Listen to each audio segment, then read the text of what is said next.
The research station Kepler-7 floated in the dark space between three dying stars.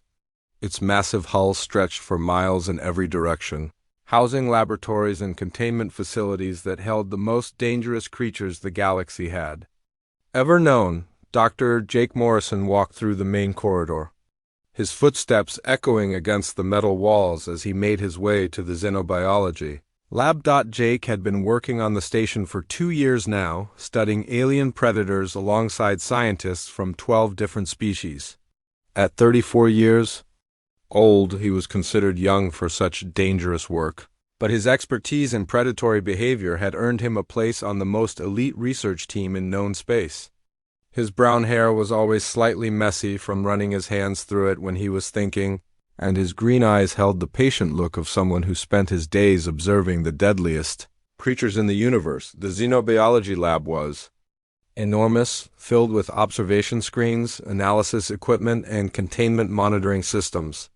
Jake's workstation sat next to those of his alien colleagues, though their equipment was quite different from his simple human tools.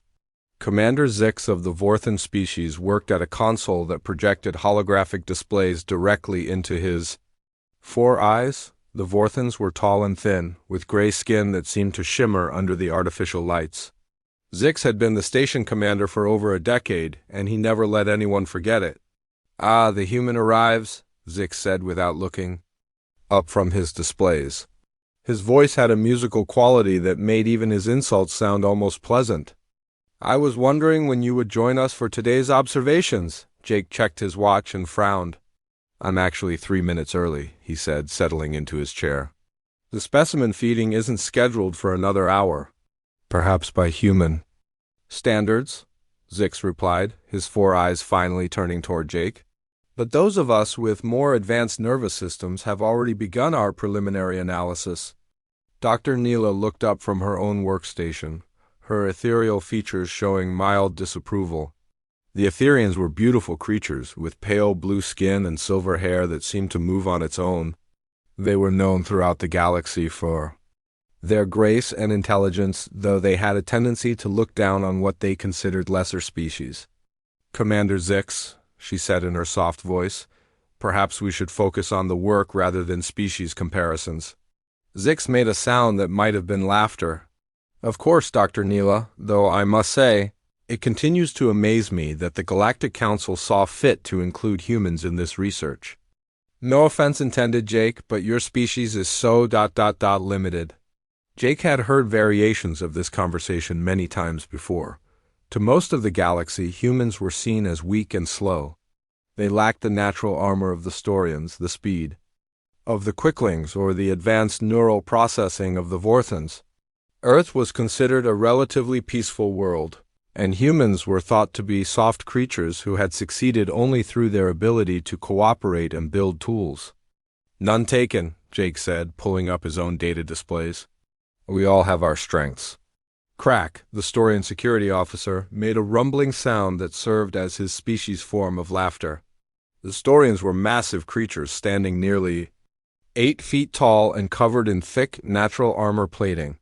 Their homeworld was a harsh place where only the strongest survived, and they had little patience for what they saw as weakness. "Humans," Crack said, his voice like grinding stone. "Soft skin, slow reflexes, weak muscles. It is wonder your species survived long enough to reach the stars." "Perhaps," said Vel, the Quickling scout, her words coming so fast they almost blurred. Together, the Quicklings were small, quick creatures whose metabolism ran at incredible speeds. Everything they did was fast, from their movements to their speech to their thoughts. But humans have survived, and that must count for something. Jake appreciated Vel's attempt at diplomacy, though he knew it came more from politeness than genuine respect. The truth was that humans were seen as the junior partners in the galactic community. They were included in projects like this one because they brought a different perspective, not because they were considered particularly capable. The main display screen flickered to life, showing the interior of Containment Unit 7. This was where they kept their most prized and dangerous specimen. A void stalker from the death world of Mortalis Prime, the creature was magnificent and terrifying, standing 12 feet tall even when relaxed. Its body was covered in what looked like black crystal armor, and its four arms ended in claws that could cut through starship hull plating. Most disturbing of all were its eyes, 6 of them, arranged in pairs down the sides of its elongated skull, each one capable of seeing across multiple spectrums of light. "Beautiful," Dr. Neela whispered, her scientific fascination overriding her usual composure. "Look at how it moves. Every motion is perfectly efficient." The Void Stalker was indeed moving with incredible grace, despite its size. It circled the containment chamber like a caged predator, which of course it was. Its adaptive camouflage shifted and changed as it moved, making it difficult to focus on even through the high-resolution cameras. The creature had been captured on a deep space hunting expedition 6 months ago, and it had killed 17 trained soldiers before finally being subdued. "The feeding should be interesting today," Commander Zix said, manipulating his controls to zoom in on the creature. "We're introducing a new prey species to test its hunting adaptations." Jake studied the readouts on his screen. The Void Stalkers.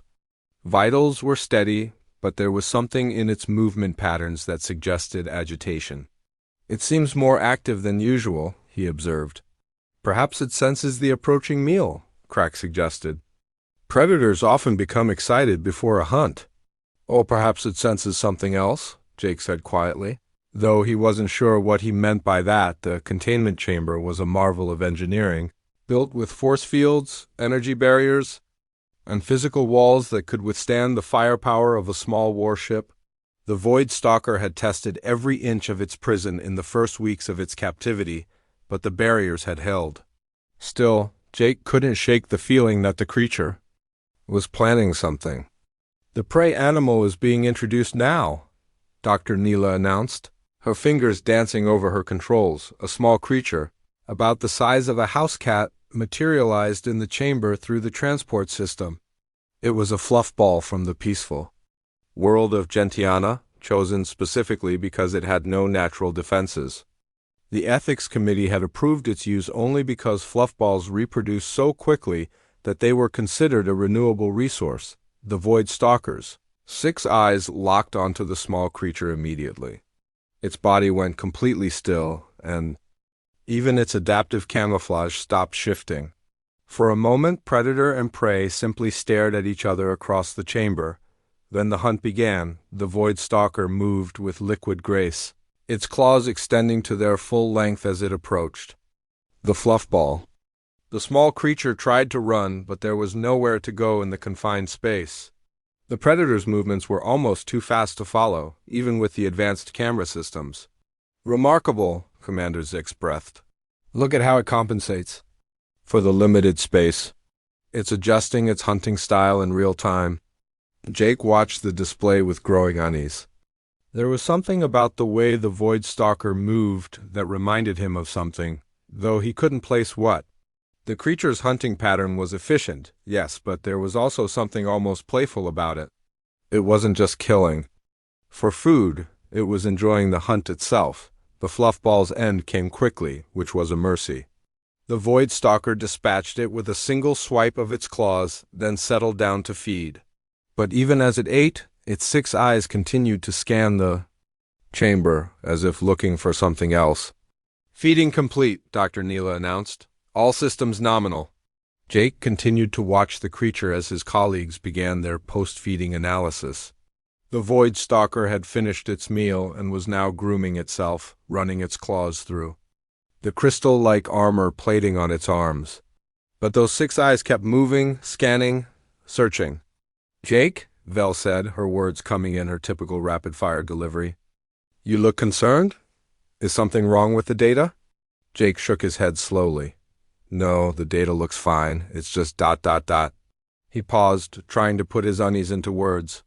"It's just that I can't shake the feeling that it's not just looking around. Randomly, it's like it's studying us as much as we're studying it." Commander Zix made his musical laughing sound again. "Paranoid human thinking," he said dismissively. "The creature is contained behind multiple security barriers. Even if it were somehow planning an escape, which is impossible given its intelligence level, It would need to overcome systems designed to hold creatures far more dangerous than itself. Of course, Jake said, though his eyes remained fixed on the display screen. You're probably right. But as he watched, the Voidstalker's 6 eyes seemed to focus directly on the camera, as if it were looking right at him. For just a moment, Jake felt like he was the one being studied, analyzed, and evaluated. Then the creature turned away, and the moment passed, the rest of the shift continued normally, with the team analyzing the feeding data and updating their behavioral models. But Jake couldn't shake the feeling that something had changed. The first sign of trouble came during the night shift when most of the research team was asleep. Jake had stayed late to finish some behavioral analysis reports, working alone in the quiet xenobiology lab. The station's lights had dimmed to simulate nighttime, and the only sounds were the gentle hum of life support systems and the distant vibration of the station's rotation outside the massive viewing windows. A deep space storm was building. These storms were common in this region of space, where the gravity wells of 3 dying stars created unpredictable energy fields. Usually they were nothing more than spectacular light shows, but this one was different. The electromagnetic pulses was stronger than anything the station had recorded before, and they were getting closer. Jake looked up from his work as the lights flickered.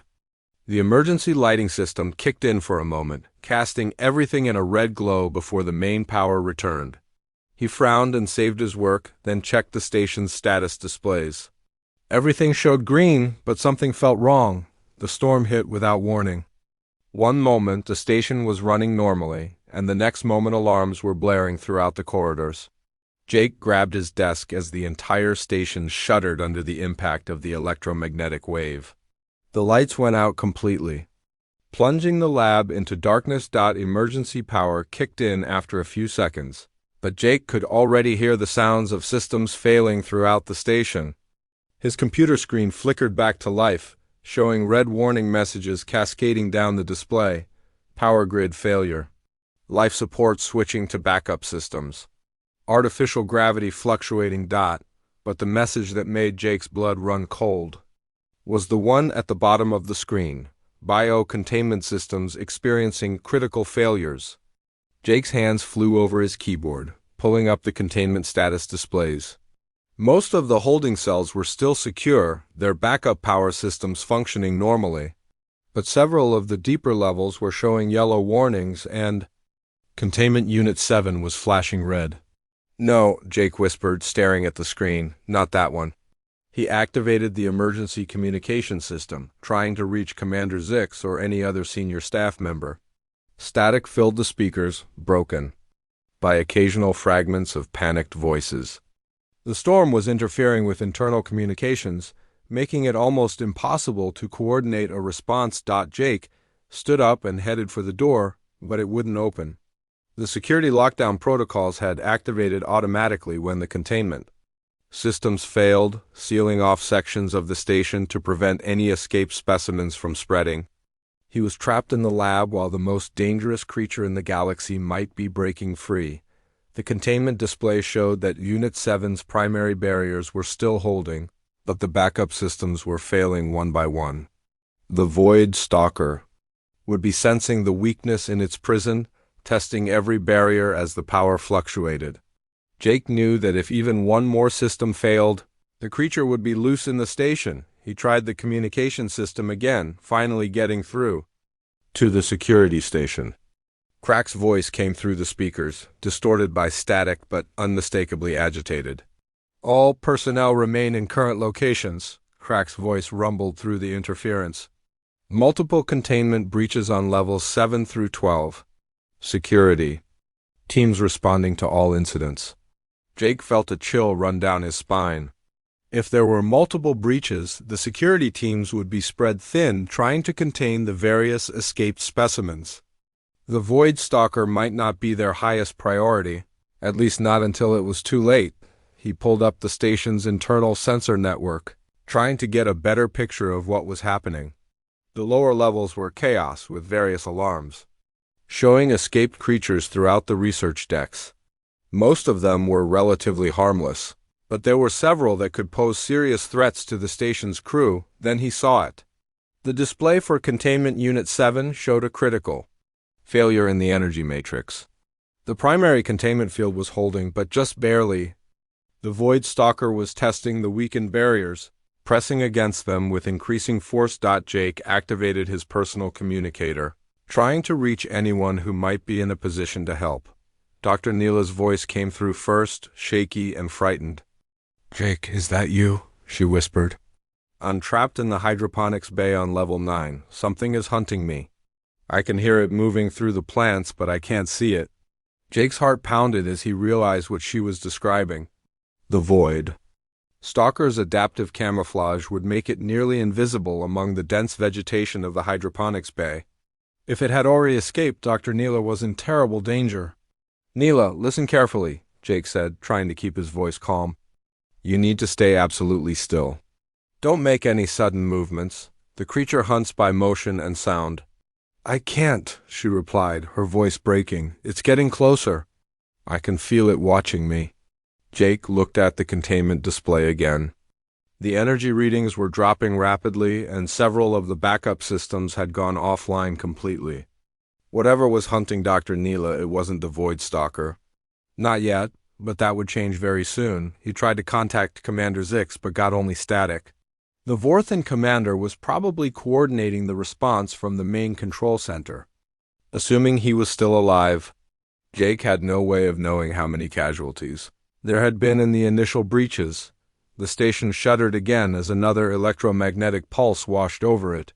This time, the lights stayed out for nearly 10 seconds. Before the emergency power restored them, Jake watched in horror as the containment display showed.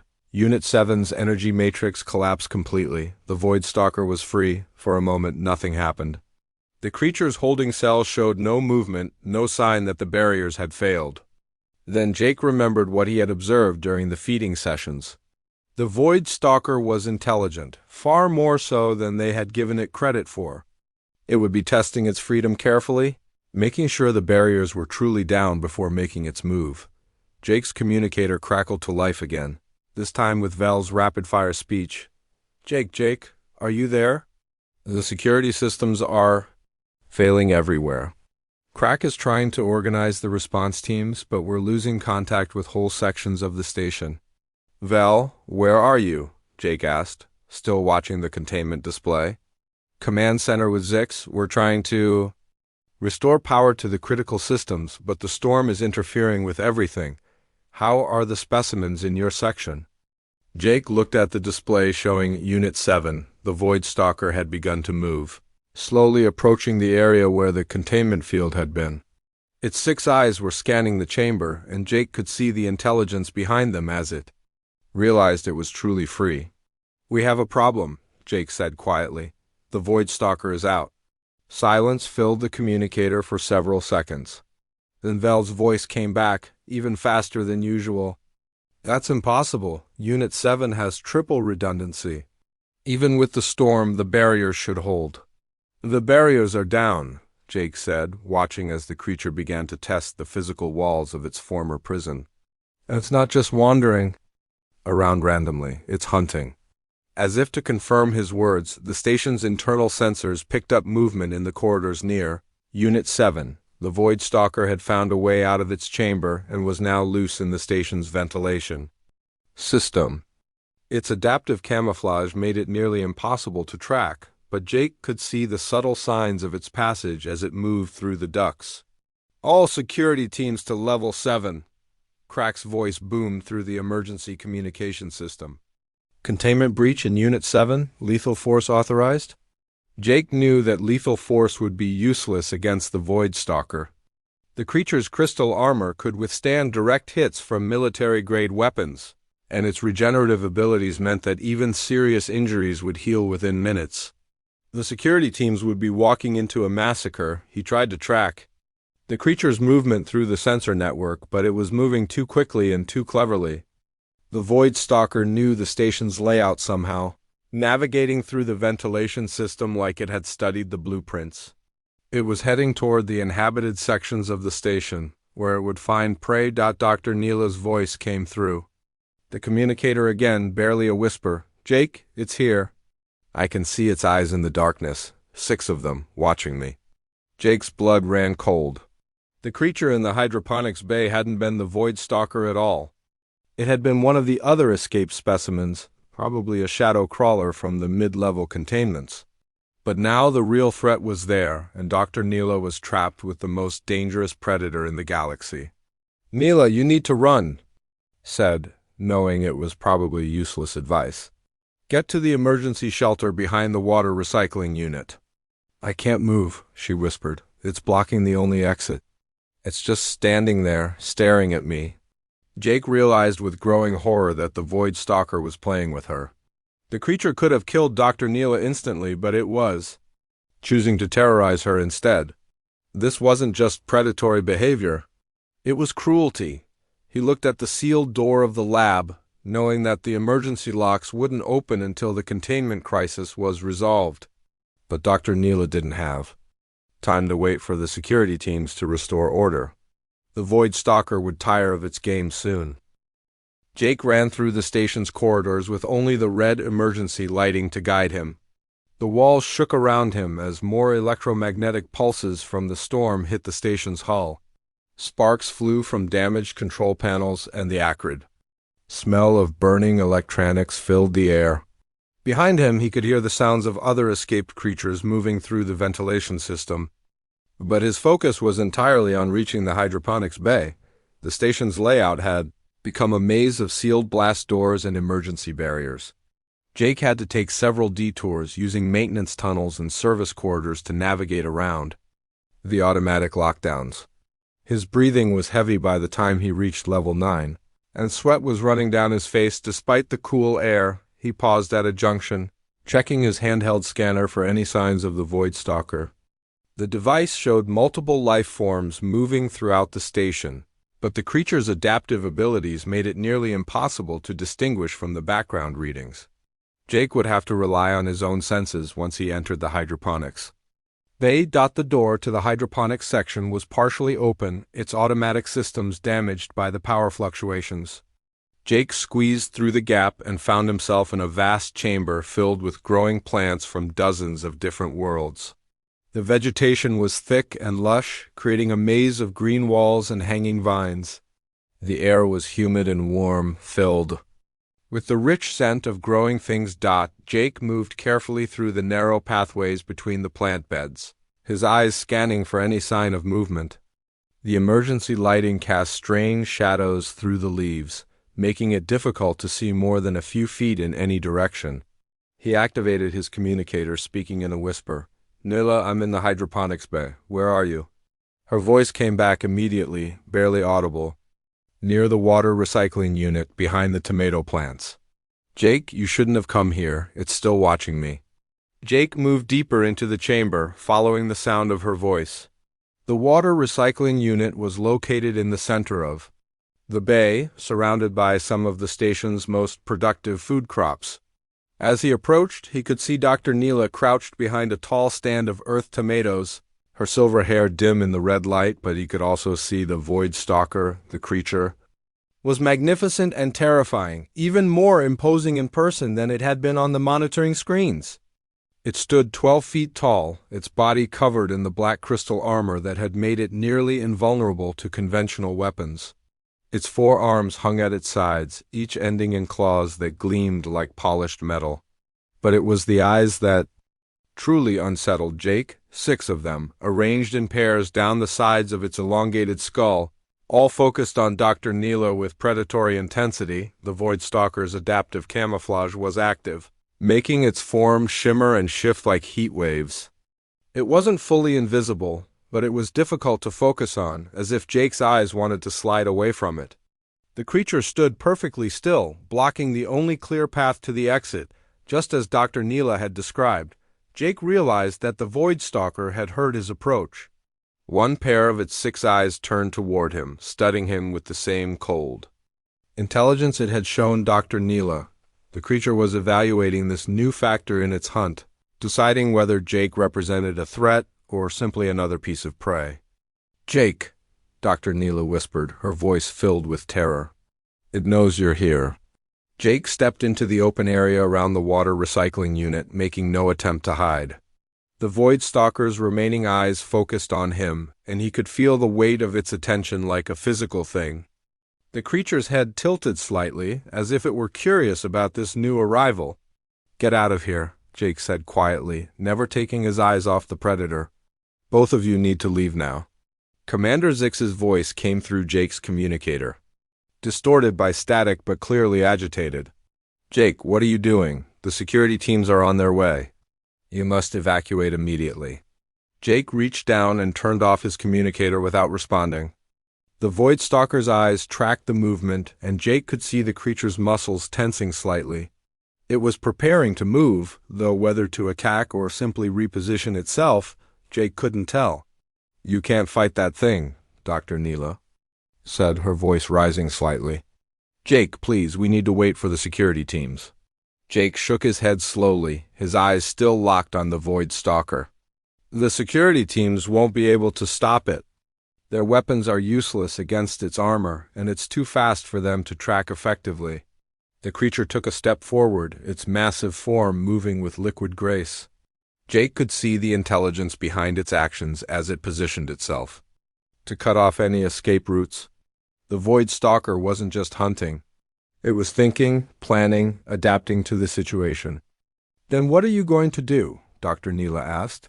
Though Jake could hear that she already knew the answer, Jake began to move sideways, drawing the creature's attention away from Dr. Neela. The Void Stalker's eyes followed him, and Jake could see its head turning to track his movement. He was positioning himself between the predator and its original prey, making himself the primary target. "I'm going to do what security teams can't," Jake said, his voice calm despite the situation. "I'm going to stop it." The Void Stalker seemed to understand that the dynamic had changed. It turned its body to face Jake directly, all 6 eyes focusing on him with renewed interest. The creature's adaptive camouflage shifted, becoming more pronounced as it prepared for action. Jake could hear other voices coming through the station's communication system, distant and distorted by the storm's interference. His alien colleagues were coordinating their response, trying to restore power to the containment systems and organize the security teams. But Jake knew that by the time help arrived, it would be too late. The Void Stalker raised its 4 arms, extending its claws to their full length.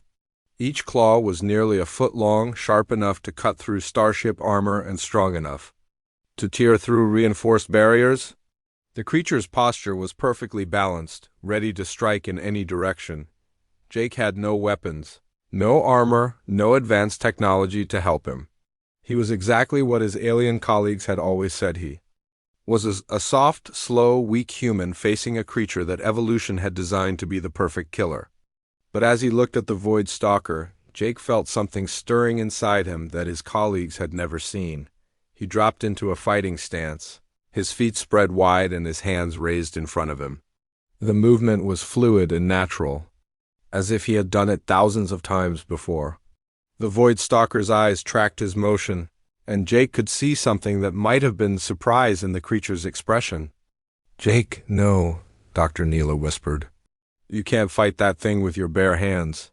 Jake didn't respond. His focus was entirely on the predator in front of him, studying its posture and movement patterns. The Void Stalker was powerful and fast, but it was also predictable. Like all predators, it had developed certain behaviors that worked against most prey. The question was whether Jake could exploit those patterns. The creature attacked without warning, its 4 arms moving in a coordinated strike that should have been impossible to avoid. The claws swept through the air where Jake had been standing, but he was no longer there.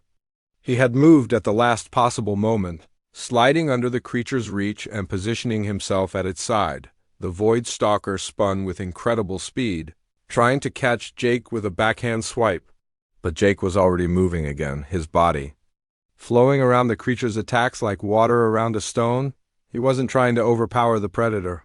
He was trying to avoid it, to make it work for every strike.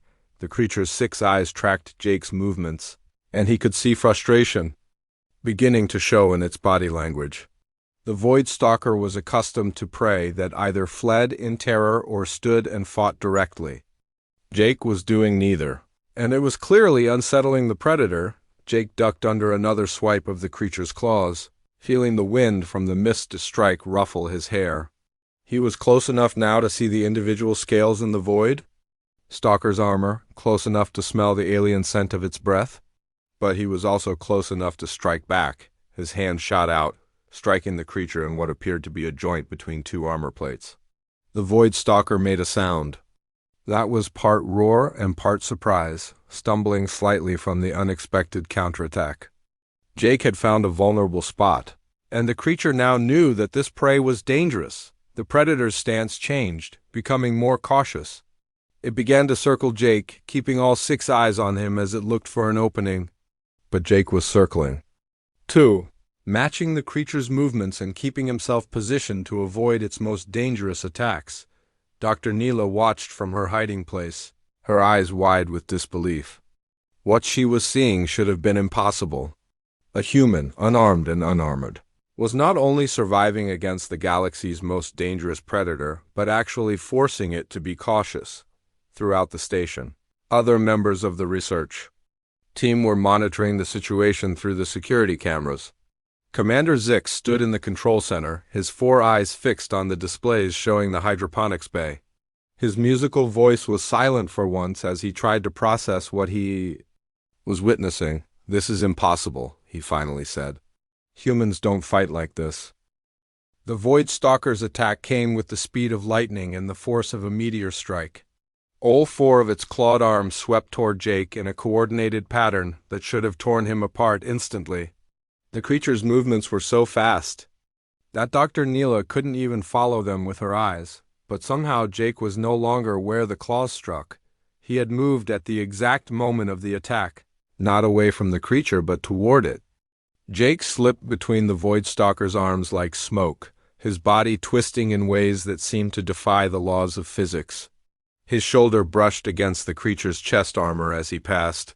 Close enough that he could feel the heat radiating from its alien body, the Void Stalker spun around, its 6 eyes tracking Jake's movement with growing confusion. No prey had ever moved like this before. Most creatures either ran in terror or stood their ground and tried to fight with brute force. This human was doing something entirely different, something the predator had never encountered. Jake didn't pause to let the creature reorient itself. He flowed around the Void Stalker like water around a stone, always moving, never where the predator expected him to be. When the creature slashed with its right arms, Jake was on its left. When it turned to face him, he was already behind it. The human moved with a fluid grace that seemed impossible for such a supposedly clumsy species. Throughout the station, the alien research team watched in stunned silence through the security cameras. Commander Zix's 4 eyes were fixed on the displays, his usual arrogance replaced by complete bewilderment. What he was seeing challenged everything he thought he knew about humans and their capabilities. "How is he moving like that?" Val whispered, her normally rapid speech slowed by shock. "Humans are supposed to be slow and clumsy." Crack, the heavily armored Storian security chief, made a low rumbling sound deep in his throat. "This is not the fighting style of any species I know," he said. "The human moves like liquid, like air. It is as if he knows where the creature will strike before it strikes." Jake ducked under another sweeping attack from the Void Stalker's claws, the razor-sharp tips passing inches above his head. He could feel the wind from the mist strike, could smell the alien metal of the creature's weapons. But instead of backing away, Jake stepped closer, his hands reaching out to touch the creature's armored side. The contact was brief, lasting only a fraction of a second, but Jake's fingers found the gaps between the armor plates with surgical precision. The Void Stalker roared in surprise and pain as pressure was applied to nerve clusters it didn't even know it had. The creature stumbled sideways, its perfect balance disrupted for the first time in the fight. Dr. Neela pressed herself deeper into her hiding place behind the tomato plants, her silver eyes wide with disbelief. She had studied human anatomy and physiology for years, but she had never imagined that the species was capable of this kind of combat effectiveness.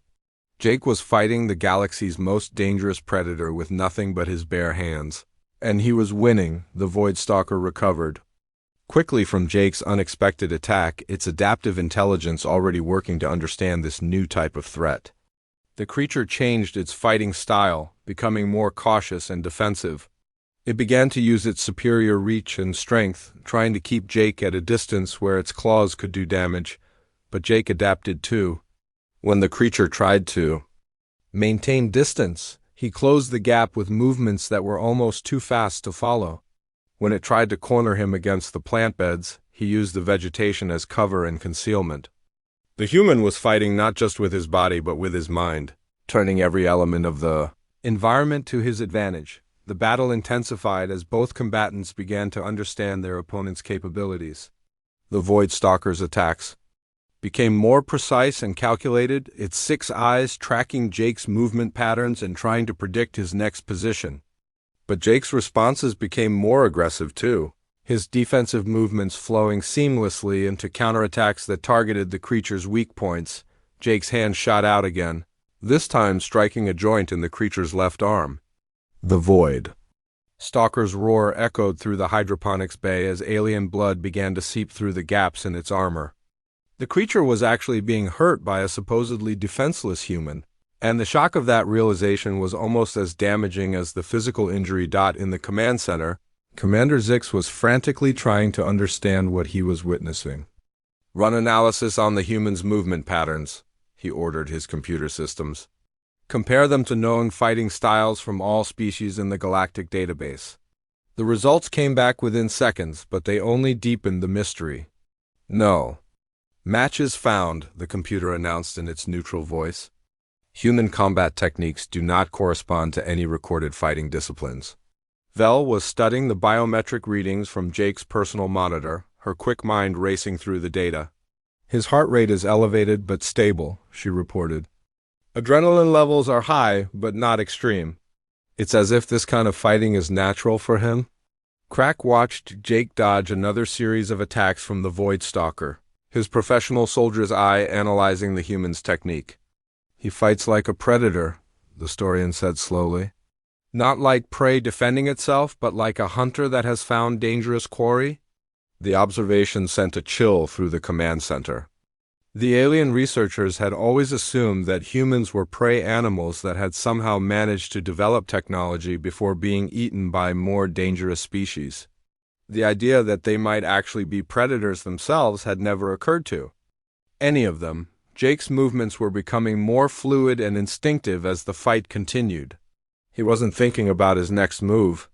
He was simply reacting to the Void Stalker's attacks with responses that seemed to come from somewhere deep inside his genetic memory. His hands found pressure points and nerve clusters with unerring accuracy. His feet carried him to exactly the right position to avoid the creature's claws. The Void Stalker was beginning to show signs of frustration and confusion. Its attacks were becoming wilder and less coordinated as it tried to land a decisive blow on this impossible prey. The creature had never encountered anything that could match its speed and anticipate its movements the way this human did. Jake saw his opportunity when the Void Stalker overextended itself during a particularly aggressive attack. The creature's right arm swept through the air in a pattern that left its left side temporarily exposed. Jake moved without conscious thought, his body flowing around the creature's defenses like water finding the path of least resistance. His hands locked onto the Void Stalker's left arm, finding the precise point where the armor plating was thinnest. Jake's grip was like iron despite his supposedly weak human muscles, and he used the creature's own momentum against it. The Void Stalker found itself off balance, its perfect fighting stance disrupted by forces it didn't understand. Jake didn't waste the advantage. His free hand struck the creature's exposed side, targeting another nerve cluster with surgical precision. The Void Stalker's roar of pain and surprise echoed through the hydroponics bay, and alien blood splattered across the plant leaves, but the creature was far from defeated. If anything, the pain seemed to awaken something primal in the Void Stalkers. Nature, its 6 eyes blazed with renewed fury, and its adaptive camouflage began to shift more rapidly. The predator was no longer treating this as a simple hunt. It was fighting for its life against an enemy it couldn't understand. The Void Stalker's counterattack was swift and brutal. It twisted in Jake's grip, bringing all four of its clawed arms to bear in a coordinated strike that would have shredded any normal opponent. But Jake was already moving, releasing his hold on the creature and flowing away from its weapons with movements that seemed to defy gravity itself. Dr. Neela watched in fascination and terror as the two combatants circled each other in the cleared space around the water recycling unit. Both were breathing heavily now, both showing signs of the tremendous physical and mental strain of the battle. But neither was backing down. Jake's clothing was torn and bloodied, though most of the blood belonged to the Void Stalker. His green eyes burned with an intensity that Dr. Neela had never seen before, as if something ancient and dangerous had awakened inside the mild-mannered scientist.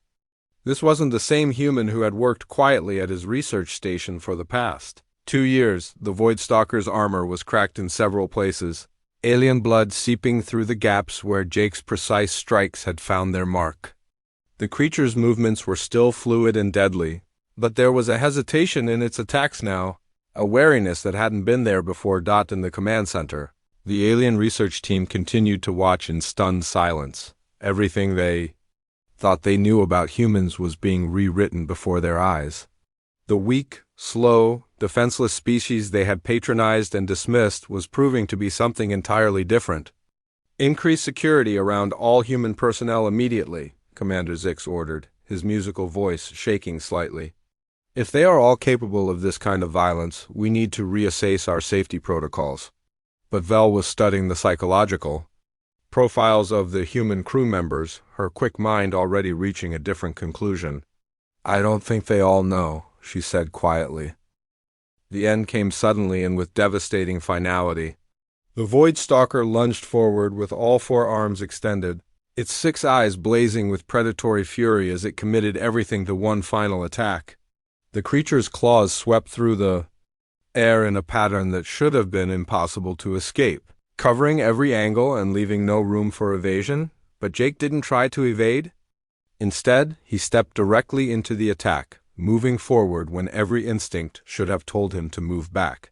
His timing was perfect, slipping between the creature's arms at the exact moment when they were too extended to change direction. Jake's hands found the Void Stalker's throat with mechanical precision, his fingers locking around the alien windpipe like a steel trap. The Void Stalker's 6 eyes widened in shock and growing panic as it realized what had happened. The creature tried to bring its claws to bear on the human clinging to its neck, but Jake's position made it impossible. The predator's own anatomy worked against it, its long arms unable to reach the target that was pressed against its chest. Jake's grip tightened with relentless pressure. His face showed no emotion, no rage or fear or triumph. There was only cold determination as he methodically cut off the creature's air supply. The Void Stalker thrashed wildly, its massive body throwing itself against the plant beds and water, recycling equipment in a desperate attempt to dislodge its attacker, but Jake held on with inhuman tenacity. His arms seemed to be made of iron as they maintained their death grip around the creature's throat. The Void Stalker's struggles grew weaker as oxygen deprivation began to take its toll. The galaxy's most perfect predator was dying, killed by a supposedly weak and defenseless human. Dr. Neela watched from her hiding place, her silver eyes wide with horror and fascination. What she was witnessing went beyond mere combat. This was something primal and terrifying, a glimpse into humanity's true nature that no alien had ever seen before. Jake wasn't just fighting for survival. He was executing his opponent with methodical efficiency. The Void Stalker made one last desperate attempt to break free, throwing itself backward against the metal wall of the recycling unit. The impact was tremendous, denting the reinforced steel and sending vibrations through the entire hydroponics bay. But Jake absorbed the blow without loosening his grip, his body moving with the impact like a shock absorber. In the command center, the alien research team watched in stunned silence as the impossible became reality. Commander Zix's 4 eyes were fixed on the display screens, his musical voice reduced to whispered disbelief. "This cannot be happening," he said. "No species defeats a Void Stalker in single combat. It is the apex predator of the galaxy." Vel was frantically analyzing the biometric data from both combatants, her quick mind trying to process what the sensors were telling her. "The creature's vital signs are failing," she reported, her voice unusually slow and measured. "Its oxygen levels are dropping rapidly. The human is actually killing it." Crack, the heavily armored Storian, made a sound deep in his throat that was part growl and part whisper. "I have fought beside humans in 3 different conflicts," he said. I knew what they were capable of. I was wrong." The Void Stalker's struggles were becoming weaker and more uncoordinated as its brain was starved of oxygen. Its adaptive camouflage flickered and failed, revealing the creature's true form without any technological enhancement. The black crystal armor that had seemed so impenetrable was cracked, and bleeding from Jake's precise attacks. Jake felt the moment when the creature's resistance began to fade. But he didn't relax his grip. Something deep inside him, something that belonged to humanity's forgotten past, told him that mercy was not an option. The Void Stalker was a killer that would never stop hunting, never stop killing. The only way to truly defeat it was to destroy it completely. The creature's death throes were violent but brief. Its massive body convulsed one final time, then went completely still. The 6 eyes that had tracked countless prey across a dozen worlds stared sightlessly at the ceiling of the hydroponics bay. The galaxy's most feared predator was dead, killed by the hands of a human scientist. Jake held his position for several more seconds, making sure the creature was truly gone. Only when he was certain did he release his grip and step back from the Void Stalker's lifeless form.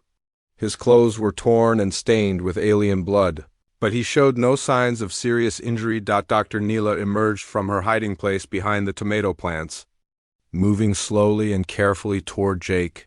Her entire body was shaking, not from fear of the dead creature but from what she had just witnessed. "Jake," she whispered. "How did you do that?"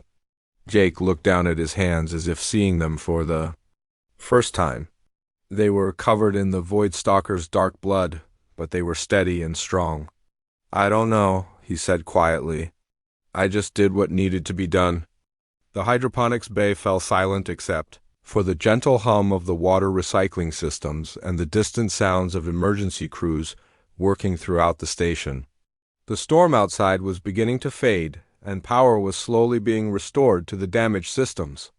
But nothing would ever be the same again. Jake's communicator crackled to life with voices from throughout the station. Security teams were reporting that all escaped specimens had been contained or eliminated. The immediate crisis was over, but the implications of what had happened were just beginning to sink in. Commander Zix's voice came through the speakers, shaky and uncertain. "Jake, please respond. What is your status?" Jake picked up his communicator and activated it. "The threat has been neutralized," he said in a calm, professional tone. "Dr. Neela is safe. We're both ready for extraction." There was a long pause before Zix responded. "The security teams are on their way to your location. Please remain where you are and do not approach any station personnel until we can establish proper protocols." Jake frowned at the odd request, but Dr. Neela understood immediately. The aliens were afraid of him now.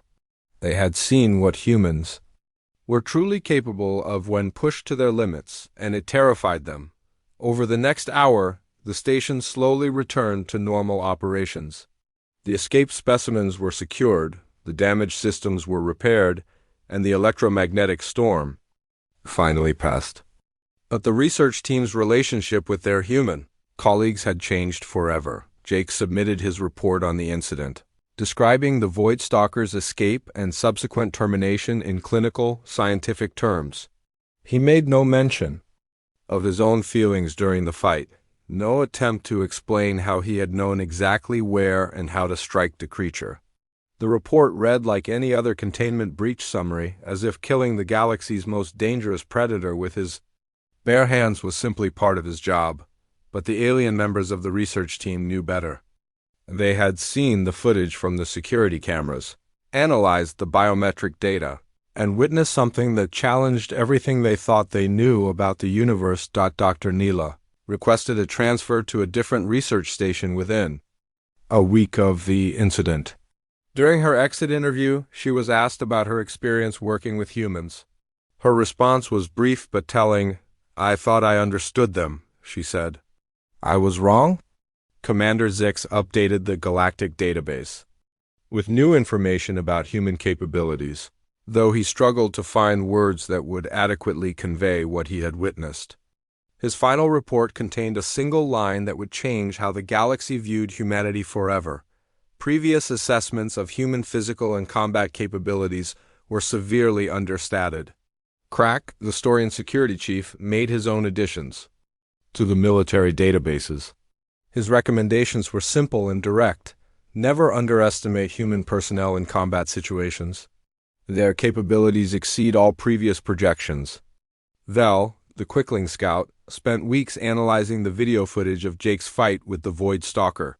Her final conclusion was submitted to the Galactic Council's Xenobiology Committee. Humans are not the weak, defenseless species we believed them to be. They are apex predators who have simply chosen to hide their true nature. Throughout the galaxy, word of the incident spread quietly through official channels. The story was classified at the highest levels, but the implications could not be contained. Humanity's status in the galactic community began to change. Slowly but inevitably, trade negotiations that had previously favored alien interests suddenly became more balanced. Military alliances that had treated humans as junior partners were quietly renegotiated. Scientific collaborations that had assumed human inferiority began to show newfound respect for human capabilities. Jake continued his work on the research station, studying predatory behavior and analyzing containment protocols. To his colleagues, he seemed unchanged by the events in the hydroponics bay. He was still the same quiet, thoughtful scientist he had always been. But they all noticed the way other species now treated him, with a mixture of respect and wariness. The Void Stalker's body was studied extensively before being cremated according to safety protocols. The analysis revealed something that shocked even the most experienced xenobiologists. The creature had died not from strangulation alone, but from the systematic destruction of multiple vital systems Jake's hands had somehow found and damaged. Nerve clusters, pressure points, and circulatory pathways that should have been impossible